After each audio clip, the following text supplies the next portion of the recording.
All right, it's cold plunge day. Let me show you the unit. So I had this brought with my mother-in-law, which you can see it's starting to sag a little bit already, but they had it all blown up. Put a little barbecue cover on top. It's rained a lot lately. So I'm gonna take that off and I'm gonna fill it up with all the ice I've been storing in our freezer that we bought in the last week as well. So probably give it about 15 minutes to cool down. Then I'll hop in for a good 5-minute session. Here we go. Okay, so here's the deep freeze. We got a bowl full of ice right here. That'll go in first. And we got 1 bag, 2 bags, 3 bags, 4 bags, 5 bags, 6 bags of ice. And then I got another bowl down here as well. So we'll toss both of those in, and maybe I'll bring the kids in with me by the sounds of them. Okay, so here's the first bit of ice to go in. So these are the big blocks that I froze. And yeah, we'll let those sit for about 10 minutes or so. And we'll see how this goes. That water temperature, I still haven't got a thermostat or thermometer to kind of measure the temp, but I gotta say it's pretty warm, to be honest. It's probably about 16, 17 degrees right now. So we'll see if these 2 big blocks of ice make a significant change, and then we'll dump the rest of the ice in there and we'll let her cool down nicely before I jump in. Here we go. Okay, so we got the big chunks in there. I'll show you. There they are, floating around. We'll just try and break them up a little bit.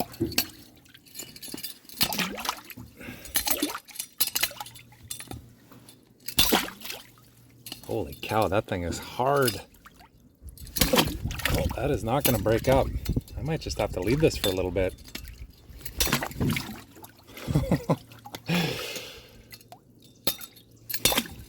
Okay, I guess we're just going to leave that for a second. But we got 1, 2, 3, 4, 5, 6 bags of ice here to go in there with that.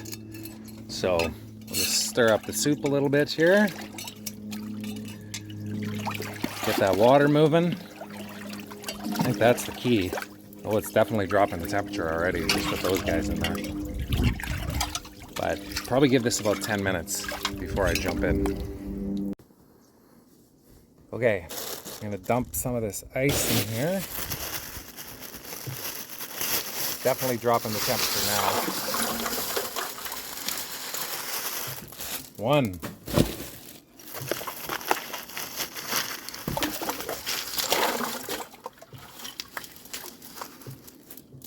2 bags. We're learning. Is it 6 bags? Is it 8 bags? Is it 2 big blocks of ice? What is it? We'll see by how quickly all this starts thawing out. Save these bags so I can reuse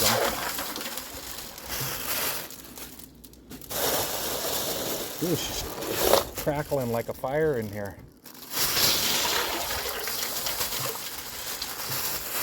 All right, 1 bag left. Now I gotta see if I can get in here without the kids coming out and jumping all over me. All right. Now that looks like a nicely mixed mojito. Okay, so let's let that stir a little bit. You can see it's already melting like crazy. I honestly think I'm gonna need twice as much ice to do this, but we'll see. I'll go with what I got for now. Yep. All right, here we go. Oh, it's definitely chilly. I was thinking it wasn't chilly, but it is definitely chilly. Okay, I'm gonna go for 5 minutes. I don't even know how long 5 minutes is gonna be, but.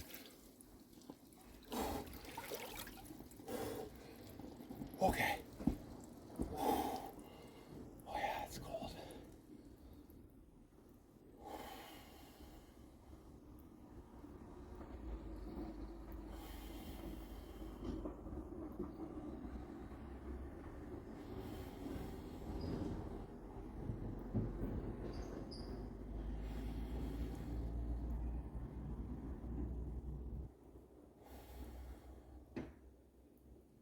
Okay, one thing to reflect on now that I'm in this water's cold.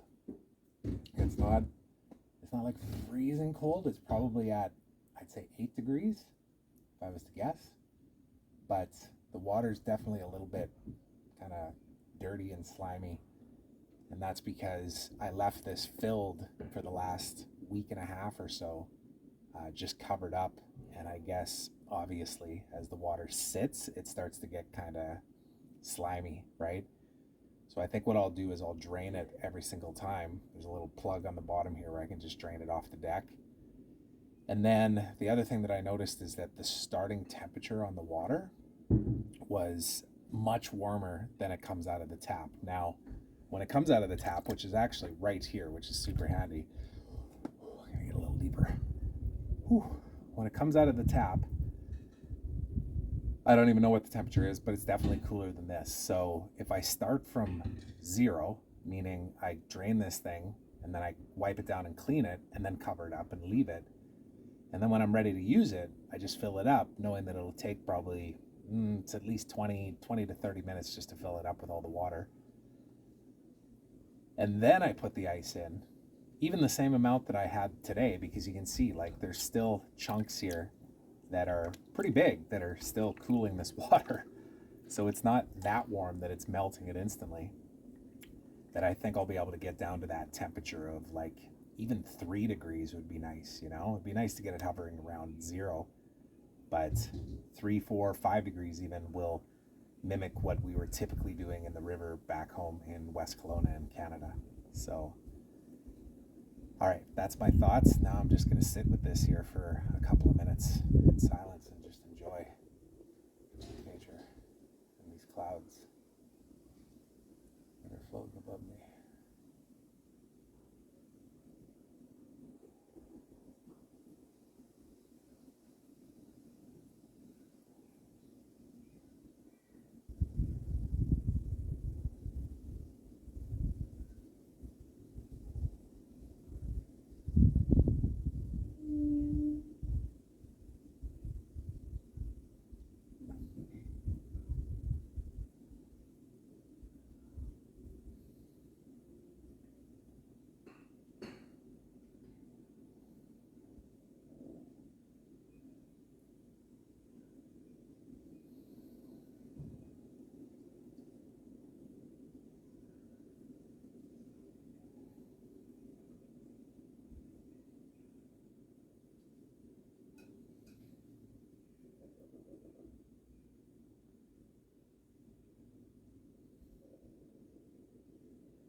For a head dunk.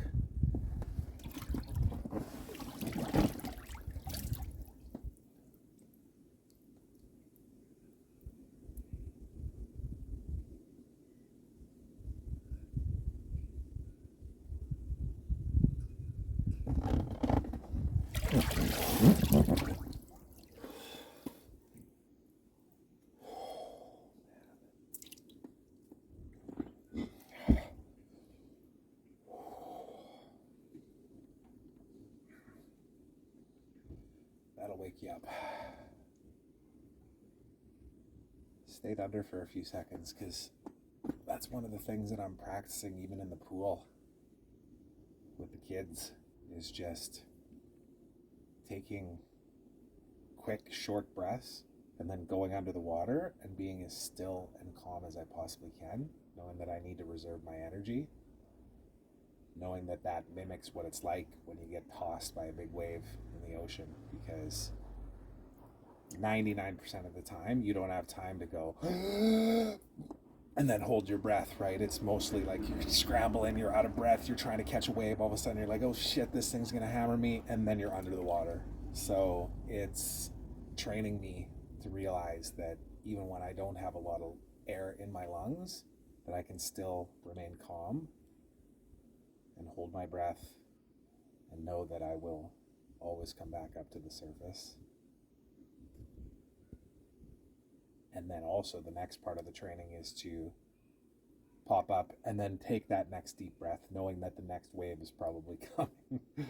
Especially if I get out into some waves that are much bigger than what we have in Tamarindo here, which it does get big here, but typically by the time you fall on a wave here, you're already on the sand, so you could stand up.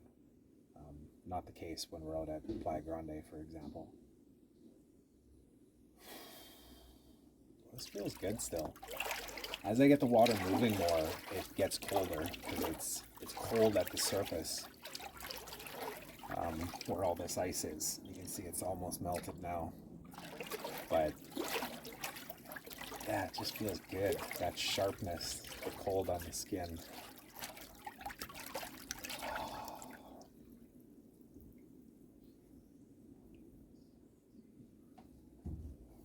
Okay, so future plunges will be done in silence. They will be done as a meditative practice. Not to say that this wasn't still meditative and reflective and that type of thing, but my intention is to actually get into this cold and be still like I used to do when I was sitting on the deck back in West Kelowna with 2 feet of snow on the deck, looking at the trees in silence.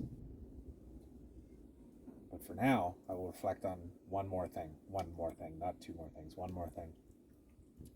And that is just gratitude. Gratitude for being alive, being able to do this, being able to have the means to get a plunge tub like this down to Costa Rica, being able to have the means to afford a deep freeze, being able to have the means to have a fridge that makes ice that I just need to fill up in bags. I'm grateful for my wife for giving me the time and space to go and do this kind of thing while the kids are occupied inside so that I can have a little bit of silence. And I'm grateful for the Better Man gathering that Mike Prince and I have put together to be able to bring men into a space to be able to just have real, honest conversations, talk about real shit that we're navigating in our lives, the wins, the challenges, and the unknowns. We just did the first one on Friday a couple of days ago, and man, it was just magical. And it just took one person to go a little deeper with their share that unlocked everybody else to just continue on with that permission to speak the truth out loud. And everybody did. Every single guy there did. And now we have them all connected inside of a WhatsApp group, and we're following up with them with regards to micro action steps that all of us can take, not just them, but me and Mike as well, to be a better version of ourselves with every decision that we make. Knowing that it starts with opening the space for the conversation, then it's about an intention to be better, that then becomes a behavior that you put to practice and you stay consistent with, and it turns into a habit. Then that habit becomes a way of being. And then you layer on additional pieces to this. This has been what I've discovered is the meaning of having it all. One is to recognize that you already do. If you're here, you're breathing, you're watching this right now, you already have it all. You have a lot more that you can look to and acknowledge and be grateful for than many, many people in this world. And then to again recognize that like we're just blessed to be alive, to have this breath, to be able to feel this, the cold, to lean into the uncomfortable as well. And know that when you do that with a tribe, a group, a community of other people that are also committed to constantly elevating who they are and are kind to themselves when they slip, because we all do, we're human, man. I slip constantly. I get angry at my kids all the time. I'm working on being more patient, more present, more understanding, more compassionate, more empathetic, while still understanding that every once in a while, they really get on my nerves. And that goes for everything in life, right? Navigating the business, navigating my relationship with my wife, navigating my commitment to or lack thereof of my eating habits and my physical fitness, navigating the time and space that I create or don't create for meditation and reflection and wisdom, higher wisdom, like just consuming information that challenges my beliefs. This is a big old game, and what a beautiful game it is, especially if we learn to play a little bit in the middle of it instead of taking it all so damn seriously. So, on that note, I am going to get out now because I'm about to hop on a call with a group of people that hold me high and that I get energy from when I'm around. And it allows me to expand what I believe to be true as well, as a beautiful butterfly floats in front of my face. All right, till next time, cold plunge number uno on my deck in Costa Rica. See ya.